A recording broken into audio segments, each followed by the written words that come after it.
Tai menaruh perasaan kepada Liang Shanpo dan dia berharap agar bisa melewati masa hidupnya bersama dengan seorang laki-laki seperti Liang Shanpo. Tidak lama kemudian, sebuah keluarga bermarga Ma datang untuk melamar Chu Yingtai. Melihat keluarga Ma yang begitu kaya, ayah Chu Yingtai langsung setuju untuk menikahkan Chu Yingtai dengan anak dari keluarga Ma yang bernama Ma Wencai.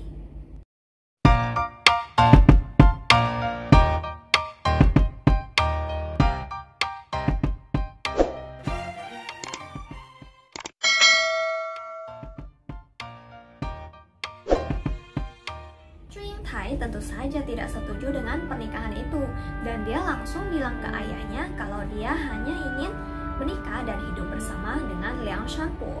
Lagi pula dia sudah memberitahu Shenyang untuk menjadi perantara dia dengan Liang Shanpo. Tapi ayahnya tetap bersikeras dan menolak keinginan putrinya itu dan berkata bahwa pernikahan itu adalah hal yang besar dan hal yang sangat penting dan itu harus diputuskan oleh orang tua. Liang Shanpo hanyalah seorang pelajar yang miskin. Kalau kamu menikah dan hidup bersama dengan dia, kamu pasti akan susah dan juga menderita. Sedangkan keluarga Ma itu adalah keluarga yang sangat kaya raya. Kalau kamu menikah dengan anaknya Ma Wencai, maka kamu bisa menikmati harta kekayaan yang gak bakal habis 7 turunan. Seolah tidak peduli akan perasaan dan kesedihan Chu Yingtai, ayahnya tetap melanjutkan pernikahan.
Orang perempuan dan dia itu punya perasaan cinta sama kamu. Segeralah kamu ke rumahnya dan melamar dia. Mendengar hal itu, Liang Shanpo sangat kaget dan dia baru menyadari ternyata adik perempuan ke-9 yang dimaksud Chu Yingtai adalah dirinya sendiri. Liang Shanpo segera meminta izin kepada gurunya untuk pergi ke rumah Chu Yingtai. Dengan membawa mahar, dia langsung berangkat untuk melamar Chu Yingtai. Dan sesampainya di rumah keluarga Chu, dia melihat Chu Yingtai berdandan seperti seorang perempuan dan dia merasa bahwa Chu Yingtai semakin cantik dan juga elegan. Dan tanpa basa-basi, Liang Shanpo langsung memberitahukan Chu Yingtai kalau dia ingin melamar Chu Yingtai. Namun mendengar hal itu, Chu Yingtai sangat sedih dan menangis dengan terseduh-seduh sambil berkata, Liang Shanpo, kenapa kamu datangnya telat sekali? Ayahku sudah memutuskan untuk menikahkan aku dengan keluarga Ma. Mendengar hal itu, Liang Shanpo sangat sedih dan juga kecewa. Dia merasa keinginannya sudah hancur semua dan dia menangis bersama dengan Chu Yingtai dengan sangat sedih dengan suara yang sangat keras. Dan akhirnya suara tangisan mereka terdengar oleh ayahnya Chu Yingtai dan ayahnya pun keluar dan mengusir Liang Shanpo. Liang Shanpo tidak dapat berbuat apa-apa dan akhirnya dia pulang ke rumahnya dengan hati yang hancur. Liang Shanpo sangat sedih dan juga kecewa dan dia sangat rindu kepada Chu Yingtai. Dan karena saking galaunya dia sampai nggak mau makan, nggak mau minum dan juga nggak bisa tidur. Pada akhirnya Liang Shanpo jatuh sakit dan beberapa waktu kemudian dia meninggal. Namun sebelum meninggal, dia meminta kepada keluarganya agar menguburkan dia di kaki Nanshan atau Gunung Selatan, yaitu di mana itu adalah jalan dari rumah keluarga Chu menuju ke rumah keluarga Ma. Mendengar berita kematian Liang Shanbo, Chu Yingtai sangat sedih dan sangat hancur hatinya sampai dia tidak bisa mengucapkan sepatah kata pun dan juga tidak sanggup meneteskan air mata. Kemudian dia berjalan menemui ayahnya, dia berlutut di depan ayahnya dan bersujud 3 kali serta mengatakan bahwa jika ayahnya ingin dirinya menikah dengan Ma Wentai tidak masalah, tapi harus menyetujui 3 permintaan Chu Yingtai. Yang pertama, saat hari pernikahan, Chu Yingtai ingin mengenakan pakaian berkabung untuk mengenang Liang Shanbo. Yang kedua, tenda pernikahan harus berjalan melewati kaki Nanshan atau Gunung Selatan. Yang ketiga, Chu Yingtai ingin agar saat melewati kaki Nanshan,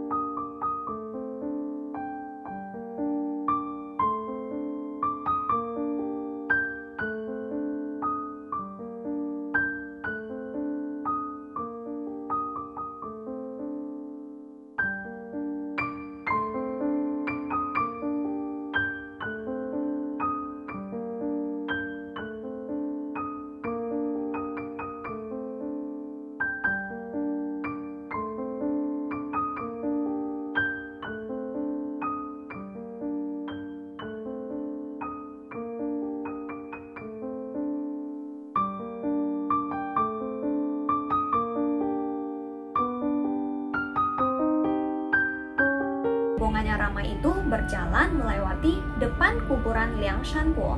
Tiba-tiba bertiuplah angin yang sangat kencang hingga menyebabkan orang yang mengangkat tandu tidak dapat berjalan maju, sehingga tandu itu diberhentikan di sana.